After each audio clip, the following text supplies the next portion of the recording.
கிறிஸ்தவருடைய சாபக்கேடு என்ன தெரியுமா? வரதட்சணை.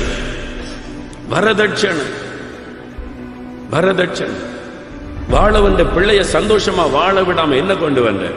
என்ன கொண்டு வரணும்? விளக்கு மாதிரி தான் கொண்டு வரணும். என்ன கொண்டு வந்த? உங்க அப்பா வீட்டுல இருந்து என்ன கொண்டு வந்த? கேவலமா இல்லை? நீங்களும் கிறிஸ்தவர்கள் என்று பைபிளை தூக்கிட்டு சர்ச்சுக்கு போறீங்களே, நியாய தீர்ப்பு நாளிலே தப்பித்துக் கொள்ள முடியாது. எங்க சொல்லப்பட்டிருக்கிறது? மனைவி வரதட்சணை கொண்டு வர வேண்டும் என்று. வரதட்சணை என்கிற பேரிலே வாழ வந்த பெண்ணை வாழ விடாதபடி கண்ணீர் வடிக்க வைக்கிற பெற்றோர் எத்தனை பேர்? கையில பைபிளை தூக்கிக் கொண்டு நீயும் ஜெபம் பண்ணி கொண்டிருக்கிறாய். நியாய தீர்ப்புக்கு தப்பித்துக் கொள்ள முடியாது. தேவன் பார்த்துக் கொண்டு அமைதியா இருப்பார் என்று எண்ணுகிறாயோ? மனைவி வீட்டுல இருந்து கட்டில் வரணும், மனைவி வீட்டுல இருந்து எல்லாம், எனக்கு கார் வரணும், மனைவி வீட்டுல இருந்து பைக் வரணும். ஆலிவனே, மனைவி வீட்டுல இருந்து வரக்கூடிய பைக்கை ஓட்ட உனக்கு வெட்கமா இல்லை?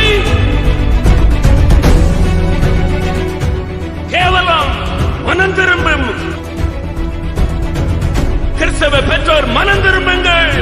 இன்னைக்கு மார்க்கெட்ல என்ஜினியருடைய ரேட் என்ன தெரியுமா?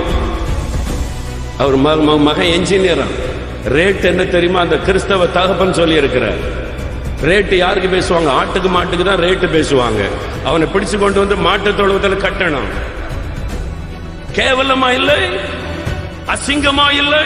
வரதட்சணை கேட்கிற கிறிஸ்தவனை வெட்கப்படு. நீ கிறிஸ்தவன் என்று சொல்ல வெட்கப்படு. கேவலம். கர்த்தர் என்னை ஆசீர்வதித்திருக்கிறார் என்று சொல்லுவதை விட்டு என் மனைவி வீட்டுல இருந்து இது வந்துச்சு, என் மனைவி வீட்டுல இருந்து நிலம் வந்துச்சு, என் மனைவி வீட்டுல இருந்து கட்டில் வந்துச்சு. கேவலமான காரியம். கிறிஸ்தவ வாலிபர்கள் நிறைய பேர் இருக்கிறீங்க. இன்னைக்கு தீர்மானம் பண்ணுங்கள், வரதட்சணை கேட்காமல் வாங்காமல் திருமணம் பண்ணுவேன். அதுதான் பரிசுத்தம். அதான் பரிசுத்தம்.